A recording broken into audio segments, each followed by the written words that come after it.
अस्सलाम वालेकुम, welcome to my channel Farhan Askar. Dzień dobry, witam na mój kanal Farhan Askar. आज की वीडियो में बात करने जा रहा हूँ कि आपका वर्क परमिट ओरिजिनल है या फेक। आप कैसे चेक कर सकते हैं कि आपका जो वर्क परमिट है वो ओरिजिनल है या फेक है। मेरे बहुत ज़्यादा व्यूअर्स और सब्सक्राइबर मुझे मैसेज कर रहे हैं कि करते हैं कि काइंडली क्या आप चेक कर सकते हैं कि मेरा वर्क परमिट ये जो इशू हुआ है ये ओरिजिनल है या फेक है। तो मैं आपको बताता हूँ कि आप कैसे चेक कर सकते हैं कि आपका वर्क परमिट ओरिजिनल है या फेक है।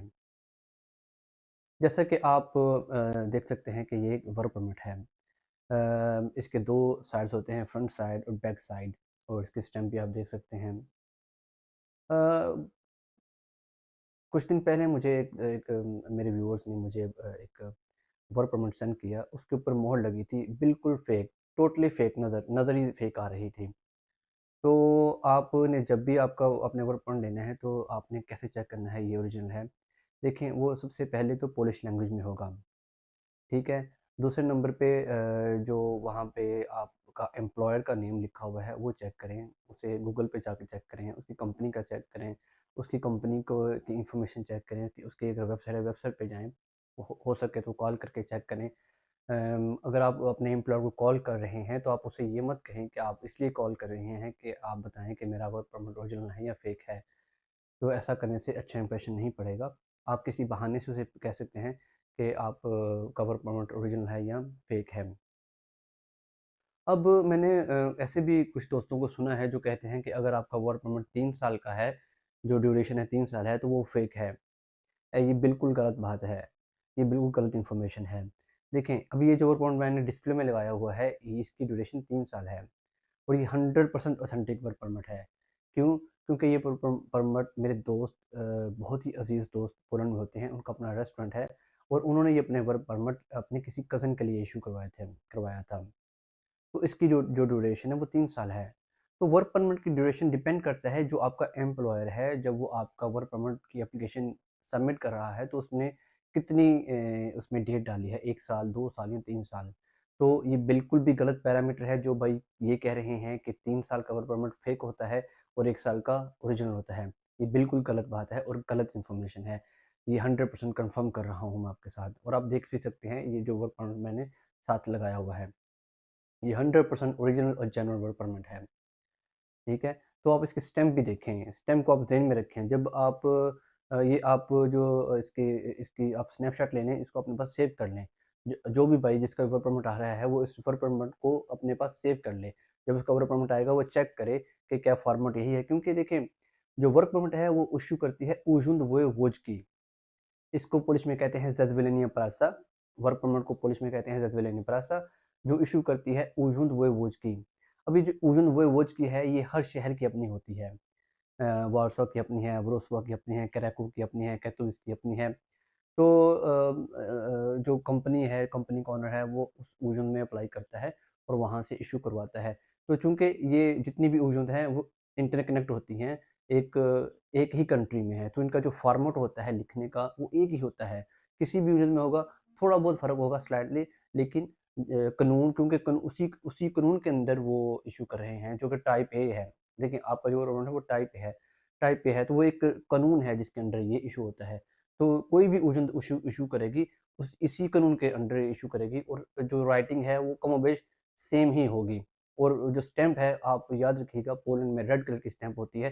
चाहे किसी भी ऊजुंद से वो इश्यू होगा, वो रेड कलर की स्टैम्प होगी और स्टैम्प इस तरह की होगी जैसे कि आप देख रहे हैं। मुझे एक लड़के ने सेंड किया था वर्क परमिट, देखने मैंने एक नज़र देखा और मैंने कहा ये तो नकली है, कि इतना वाज़ेह वो था। तो अ, इसके अलावा अगर आप चाहते हैं कि आप मज़ीद इसको चेक करें कि आपका वर्क परमिट ओरिजिनल है या फेक है, मैं आपको एक तरीका बताता हूँ जो कि बहुत ही बेस्ट तरीका है। देखें, जो वर्क परमिट आपके पास है, फॉर एग्ज़ाम्पल ये जो वर्क परमिट आप देख रहे हैं, ये हुआ है ऊज की ऊज से। अब आपने क्या करना है कि गूगल पे जाके वोएवोज़ की वूच लिखना है, उसकी वेबसाइट खुलेगी, वहाँ से आपने ईमेल ले लेना है। ईमेल लेके आपने उनको ईमेल लिखनी है कि मेरा वर्क परमिट जो है वो कहीं मैं रख के भूल गया हूँ, या मुझे मिल नहीं रहा, या मुझे मिला नहीं। काइंडली आप चेक कर सकते हैं, या कोई और भी आप बहाना लगा सकते हैं। तो आप वहाँ पे लिखें अपना नाम, नेम, सरनेम, अपना पासपोर्ट नंबर। और वो कहें कि काइंडली आप अपने सिस्टम में चेक करके बताएँ कि मैं कैसे इसको हासिल कर सकता हूँ, या मुझे आप इसकी कॉपी सेंड कर दें। जब आप उनको ये ईमेल करेंगे, आप ईमेल को इंग्लिश में टाइप करें और उसको ट्रांसलेट पोलिश में करें, और ये सारी ईमेल उनको सेंड करें। तो जब वो ईमेल उनके पास पहुँचेगी, वो अपने सिस्टम में चेक करेंगे कि इस तरह ये हमारे पास इस नाम का, इस पासपोर्ट का वर्क परमिट है हमारे सिस्टम में कि नहीं। अगर तो उनके सिस्टम में होगा, तो वो आपको रिप्लाई करेंगे कि देखिए, अगर आपको वर्क परमिट की कॉपी दोबारा चाहिए तो आपको इतने पैसे पे करने हैं, वरना हो सकता है कि वो आपको फ्री ऑफ कॉस्ट उसकी जो सॉफ्ट कॉपी है वो सेंड कर दें, या आपको कहें कि हमारे सिस्टम में है लेकिन आपको यहाँ पे आना पड़ेगा। या फिर आपको ये कह सकते हैं कि सॉरी, हम इस नाम का या इस पासपोर्ट नंबर का वर्क परमिट हमारे सिस्टम में शो ही नहीं कर रहा। जब आपको ये मैसेज आ जाएगा कि अगर वो वजूद वाले कहते हैं कि हमारे सिस्टम में इस नाम का, इस पासपोर्ट नंबर का वर्क परमिट शो ही नहीं कर रहा, तो इसका मतलब है ये आपका वर्क परमिट फेक है। दोस्तों, this is the best way to check either your work permit is original और फेक।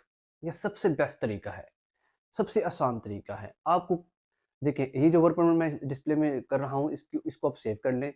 आप पेपर पर उनको टैली करें कि टैली हो रहा है, दिखने में सेम लग रहा है, ओके, नो प्रॉब्लम। अब आप फर्दर कैसे चेक करना है, पॉलिश में है, सब कुछ ठीक है, हर चीज़ ओके है।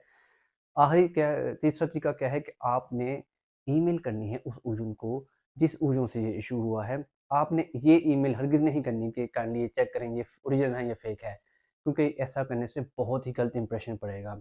ऐसे तो आप अगर 4-5 लोग करेंगे तो वो एक very bad way, very bad manner, और एक गलत इंप्रेशन जाएगा। उसका बेहतरीन तरीका ये है, आप कोई बहाना लगा लें, या उनको कहें कि मेरा वर्क परमिट मिल नहीं रहा, या कोई ऐसी वजह है, काइंडली आप मुझे इसकी कॉपी, या आप कुछ भी ना कहें, उन्हें कहें कि इस नाम का और इस सरनेम का जो मेरा वर्क परमिट इशू हुआ है, can I get a soft copy through email? क्या आप मुझे इसकी एक कॉपी ईमेल कर सकते हैं? तो वो कहेंगे अपने सिस्टम में चेक करके कि देखिए, हम आपको कॉपी सेंड कर देते हैं, या वो कहेंगे हम कॉपी सेंड नहीं कर सकते, या वो कहेंगे आप यहाँ पे आएँ, फीस पे करें और कॉपी से ले जाएँ, या वो कहेंगे फीस ऑनलाइन पे कर दो, हम आपको कॉपी सेंड कर देते हैं। कुछ ना कुछ वो रिप्लाई करेंगे, अगर सिस्टम में आपका डेटा मौजूद हुआ तो। अदरवाइज़ वो आपको कहेंगे सॉरी, ह आप हम इस पासपोर्ट नंबर और इस जो है वो नेम का जो वर्क परमिट है वो हमारे सिस्टम में डिटेक्ट ही नहीं हो रहा। ठीक है? ये प्रोसेस आप ईमेल के थ्रू भी कर सकते हैं। फ़ोन पे नहीं होगा, फ़ोन पे वो आप इतनी लंबी बात नहीं होगी, और ना ही वो फ़ोन पे चेक करेंगे। एक तरीका ये है, और दूसरा तरीका ये है कि अगर कोई आपका फ्रेंड पोलैंड में है, वो खुद वहाँ उजुन में जाए, ठीक है, ऑन योर बिहाफ, और जाके है जी कि हमारा ये इस नाम और पासपोर्ट का वर्क परमिट है, काइंडली क्या क्या मैं इसकी एक्स्ट्रा कॉपी हासिल कर सकता हूँ? सिंपल सी बात है। तो वो अपने सिस्टम में चेक करेगा, वो कहेगा ठीक है, इतने पैसे पे करके दे दें। वो एटलीस्ट चेक तो करेगा ना आपका सिस्टम में। तो I think this is one of the best वे कि आप चेक कर सकते हैं कि आपका जो वर्क परमिट है वो ओरिजिनल है या फेक है। अब बात करते हैं कि हो क्या रहा है मार्केट में। क्योंकि मेरा यूट्यूब चैनल है और बहुत सारे लोग मेरी वीडियोस देखते हैं, उनकी मेहरबानी, और वो मुझसे राब्ता करते हैं व्हाट्सएप पे। तो इस तरह से मुझे पता चलता रहता है कि हो क्या रहा है मार्केट में। इन माय ऑब्ज़र्वेशन, जो मैंने देखा है मार्केट में क्या हो रहा है, और जो मेरी ओपिनियन मैंने बनाई है बेस्ड ऑन दैट मैसेजेस के जो मुझे आते हैं दोस्तों के, कि एक बिज़नेस मॉडल बनाया हुआ है कुछ लोगों ने। उनका बिज़नेस मॉडल कुछ इस तरह है कि कि वो वर्क परमिट निकलवाते हैं और वो सेल करते हैं। ये उनका बिज़नेस मॉडल है कि वर्क परमिट निकलवाओ, उसको सेल कर दो और पैसा कमाओ। उनका वर्क मॉडल, बिज़नेस मॉडल ऐसा नहीं है कि वर्क परमिट निकलवाओ, उसको सेल करो और वीज़ा लगवा के दो। ऐसा बिल्कुल भी नहीं है। हर बंदा जो काम कर रहा है, ज़्यादातर उसका यही मॉडल है कि वर्क परमिट निकलवाओ, सेल करो, पैसा कमाओ, निकलवाओ, सेल करो, पैसा कमाओ। वीज़ा लगे ना लगे, ये हमारी हेडेक नहीं है। तो आप जो मेरे भाई दोस्त जो मेरी वीडियो देख रहे हैं, काइंडली इस बात को समझें कि आप जिससे भी डील कर रहे हैं, उससे वीज़े की बात करें। क्योंकि जब तक आपका वीज़ा नहीं लगेगा, आपकी इन्वेस्टमेंट मैच्योर नहीं होगी। आपकी इन्वेस्टमेंट का रिटर्न नहीं मिलेगा। तो इस सिलसिले में आपने इस तरह कर सकते हैं कि अगर कोई बंदा आपसे कह रहा है कि अगर आप वर्क परमिट लेना चाहते हैं, तो आप पहले मुझे इतने लाख दे दें। तो उसे कहें जी, आप मेरा प्रोसेस शुरू करें, जो पहले 40-50 हज़ार रुपए खर्चा आएगा मैं पे कर दूँगा। तो अगर मेरा जो आ जाएगा, आप अपॉइंटमेंट ले देंगे और मेरा वीज़ा लग जाएगा, तो मैं आपको जो अमाउंट हम तय करेंगे, मैं आपको पे कर दूँगा। थोड़ी एक्स्ट्रा पे कर दूँगा, लेकिन बाद में करूँगा। तो अगर तो वो बंदा जेन्युइन हुआ, काम करने वाला हुआ, तो वो कहेगा ठीक है भई, आप ऐसा करो, किसी ऐसे बंदे की गारंटी दो जो मुझे भी जानता हो और आपको भी जानता हो, कि जब वीज़ा लग जाए तो मुझे पैसे लेने में कोई दिक्कत ना हो, कोई परेशानी ना हो। तो अगर वो काम करने वाला हुआ तो वो आपको ऐसे कहेगा। तो आप डेफ़िनेटली कोई ना कोई मिल जाता है, जो मिडलमैन बन जाता है, जो गारंटी दे देता है, तो आपका काम हो जाएगा। दिस इज़ द बेस्ट वे कि आप भी सेफ हैं और जो करवाया वो भी सेफ है। लेकिन अगर आप किसी बंदे को कहते हैं कि भई मैं आपको गारंटी दिलवाता हूँ, पैसे बाद में दूँगा, तो वो कहेगा ठीक है भई, आप मुझे गारंटी दिलवा दो, पैसे दे दो। जो पैसे पे इंसिस्ट कर रहा है ना कि भई पैसे मैंने पहले लेने हैं, तो मसलन के फॉर एग्ज़ाम्पल एक बंदा है, वो कहता है जी मैं आपका वीज़ा लगवा के देता हूँ, आप मुझे पैसे दे दें। ठीक है? कि वो ये गारंटर है बंदा, ठीक है? आप इसके बिहाफ़ पे मुझे पैसे दे दें। तो अगर गारंटर है दरमियान में, तो फिर पैसे देने की क्या ज़रूरत है? फिर तो पैसे देने की ज़रूरत नहीं है। जैसे कि एक दोस्त थे, उन्होंने पोलैंड का वीज़ा अप्लाई किया, तो जो स्टडी फ़ीस थी, वो कंसल्टेंट कहता है कि आप मुझे पहले पे करें। अगर आपका वीज़ा लग गया तो बाद में क्या पता मुझे पे करें ना करें। वो कंसल्टेंट जेन्युइन था, काम करवाने वाला था। मेरे दोस्त ने उससे कहा कि भई मैं आपको बाद में दूँगा, थोड़े एक्स्ट्रा दे दूँगा। उसने कहा ठीक है, आप मुझे कोई गारंटी दे दो, पैसे बाद में दे देना। उसने मार्केट से बंदे जो उसके जानने वाले थे वो आए, 1-2 बंदा था, उन्होंने कहा जी हम इसकी गारंटी देते हैं, आप सिर्फ़ इस बच्चे का काम करें, काम होगा तो हम आपको पेमेंट कर देंगे। गारंटी हो गई, तो उसने पहले पैसे नहीं दिए, जब वीज़ा लगा जाने से पहले उसने पेमेंट की। तो याद रखिएगा, ये फ्रॉड का पहला स्टेप है कि जो बंदा आपको पैसे इंसिस्ट कर रहा है कि पहले मैंने पैसे लेने हैं हर हाल में, चाहे गारंटी हो ना हो। भई जब गारंटी बीच में आ गई तो फिर पैसे लेने का क्या तुक बनता है? फिर तो अब जब काम होगा तो पैसे ले लेना, गारंटी जो आ गई। लेकिन अब कुछ दिन पहले एक दोस्त से बात हो रही थी, खान साहब थे, वो कहते हैं जी मैंने 5 लाख दे दिए एक बंदे को, तो मैं बोला कि भई गारंटी है? कहते हैं हाँ, मैंने एक दोस्त है, वो उसका आगे जानने वाला है। मैंने बोला भाई जब जानने वाला है तो फिर पैसे देने की क्या ज़रूरत है? फिर पैसे, आपके पैसे अपने पास रखो, जब काम होगा तो गारंटी तो ऑलरेडी है, तो आपको पैसे दे देना। लेकिन नहीं, उसने दे दिए। तो ये फ्रॉड का पहला स्टेप है कि जो पहले पैसे जो माँगने वाले होते हैं ना, कि आप हमें पहले पैसे दें। तो क्योंकि दुनिया का कोई भी वीज़ा है ना, जब वो आप अप्लाई करते हैं, तो उसकी 40-50 हज़ार 50-100 डॉलर ही फ़ीस होती है, जो बेसिक फ़ीस होती है। तो आप वो पे करें, वो पे करें, बाकी पैसे गारंटी किसी की हो, तो आप उसे बाद में पे करें। ऐसा करने से कम आप तो सेफ हो जाएँगे ना। पोलैंड जाते हैं लोअर मिडल क्लास, अमीर लोग तो नहीं जाते ना पोलैंड। अमीर लोग जाते हैं अमेरिका, कनाडा, ऑस्ट्रेलिया, बर्तानिया, जिनके पास ज़्यादा पैसा है, जो लाखों करोड़ों लगा सकते हैं, 50 लाख 1 करोड़ लगा सकते हैं, वहाँ पे जाके काम कर सकते हैं। लेकिन पोलैंड आते हैं लोअर मिडल क्लास, वो पैसा इकट्ठा करते हैं, किसी से लोन ले लिया, किसी से पकड़ लिए, या उनकी मेहनत की कमाई होती है, या किसी ने छोटी-मोटी प्रॉपर्टी सेल कर ली है, तो फिर उसने पोलैंड जाना है। तो भाई जब इतनी मेहनत की आपकी कमाई है, पहले ही आपके पास पूरा-पूरा पैसा है और आपकी लाइफ़लाइन है वो पैसा, और वो लाइफ़लाइन आपका वो पैसा जब आप किसी को ऐसे ही दे देते हैं पहले, जब जब कि आपका वीज़ा पता ही नहीं लगना, तो कितना बड़ा रिस्क आप ले रहे हैं। तो मेरी आपसे रिक्वेस्ट है, गुज़ारिश है कि आप ज़रूर, हर इंसान को आगे बढ़ना चाहिए, उसकी कोशिश करनी चाहिए, लेकिन पॉज़िटिवली, सोच समझ के, बेवकूफ़ी से नहीं। अब काफ़ी लड़के, पहले मेरे पास मैसेजेज़ हैं, किसी ने 7 लाख दिया हुआ है, किसी ने 2 लाख दिया हुआ है, किसी ने कितने दिए हुए हैं, किसी ने कितने दिए हुए हैं पहले, सिर्फ़ वर्क परमिट के, और उनका वर्क परमिट आ जाता है। छोड़ दें ये ओरिजिनल है, ये फेक है, इस बात को अलहदा कर दें। लेकिन भई वर्क परमिट आने के बाद उसको इतनी खुशी होती है, जी मेरा वर्क परमिट आ गया है। जबकि खुशी तब होनी चाहिए जब उसका वीज़ा लगेगा, असल बात तो ये है।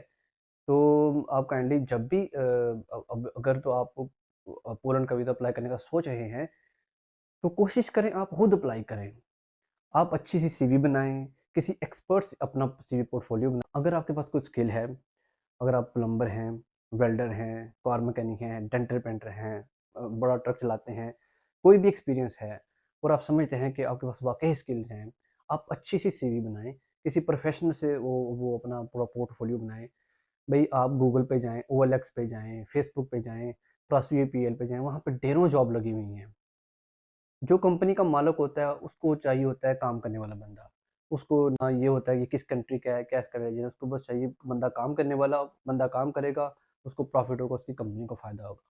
तो अगर आपके पास स्किल्स होंगी, वो डेफ़िनिटली आपसे राब्ता करेगा, आपको बुलाएगा, अपनी कंपनी का इन्विटेशन देगा, सारा सिस्टम करेगा आपके लिए। सबसे पहले आप इसको तरजीह दें।